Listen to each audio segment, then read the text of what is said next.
just ate meat. Yeah. I only ate meat for a whole month. My energy levels were so consistent. It was really interesting. That's what's made me sort of consider either. I haven't done a ketogenic diet. I've never done carnivore. I've done keto a couple times, but it was super long ago, and I was never, like doing anything entrepreneurial at the time, so it was irrelevant me assessing the brain fog back then, so I don't even remember what it was like. But now, from a cognitive aspect, I notice a dramatic, anytime I have a super carb-dense meal, the brain fog is just like another 20% added every like carb-dense meal until the end of the day you're just like in a fucking haze trying to work, and it's just not even, like nothing productive is happening. And I know guys who do carnivore or keto diets, you stay mentally sharp perpetually because your blood sugar is just stable, you're not spiking your insulin through the roof. So I've been very, very tempted to try it personally just for the cognitive elements, but the dramatic decrease in, you lose like instantly like 10 pounds of water, like out of the muscle specifically from the lack of glycogen, and the performance hit you take in the gym. It's very hard to build muscle when you're in keto, or it's harder. That sort of like, I've been like weighing it out in my head if I should try it or not. Yeah, I wonder if your body adapts eventually. Because you said the carnivore thing hit your performance pretty hard in the gym. Yeah, it hit my performance, especially doing rounds in the bag.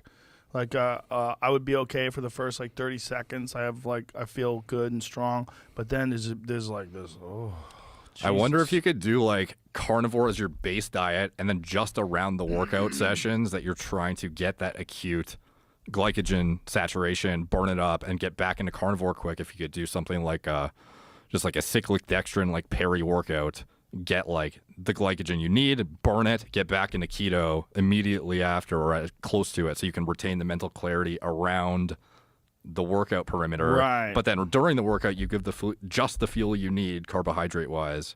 Might be an approach that's worthwhile. Yeah, it seems like that's possible, and I know some guys have done that with apples. And for whatever reason, that combination seems to be pretty common. Apples and fiber in it, like, be too slow? I don't know. There's something called cyclic dextrin, which is something you can buy. It's like a carbohydrate powder that's very, very light. Is that like the gels that those cyclists take? Glucose gels? I don't know exactly what those comprise of, but this is like the gastric emptying of this stuff is very, very fast intestinal transit to the point that it's like in and out of your system. Like, so you have low GI stress, in and out of your system quick.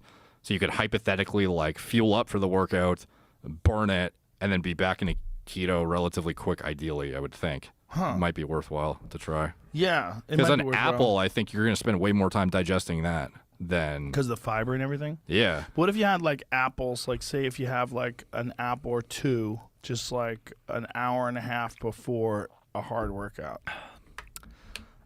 You'd have to experiment, I guess, because ultimately, I'm sure you can tell a dramatic difference when the keto adaptation period is pretty rough from what I remember, like transitioning. So I think you'd tell if it was making the transition in and out difficult from like a time duration standpoint pretty quick. The keto fog has nothing on the carnivore diarrhea. Yeah, didn't you like shit your brains up for the first couple of weeks?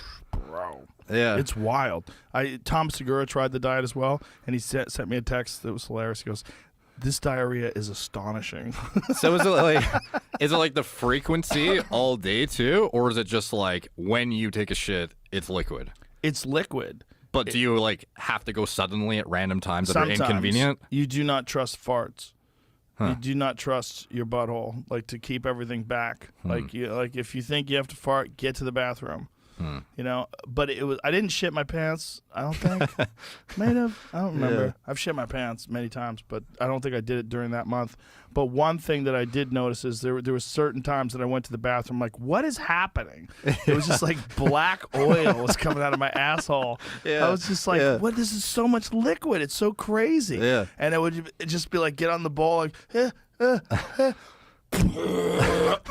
you hear the fluid come out. You're like, what is happening? Yeah. But that went on for about 2 weeks. And then after 2 weeks, what was remarkable was when I would take a shit, it was so small.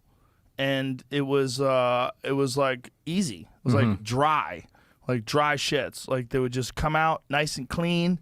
You know, and I have one of them bidet toilets where you press the button. And I was it gonna shoots say, the water hopefully up you your had butt. that for Those are the best. shitting yourself with Yeah, diarrhea. yeah. Well, I would oftentimes go, I got to get in the shower. Like this is. I wonder how many carnivore diet guys went and bought a bidet after starting. Bro, bidets are the way to go. If you don't have one, not a bidet like you're a Frenchman, but one of them toilet seat things. Okay. I forget what the name of the one that I have, but for my house here in Texas, I got one where you even come near it, it opens up and light goes off and everything, and you sit down and you can press a button and the button shoots hot water up your butt. It's nice. So Cleans it all out. How do you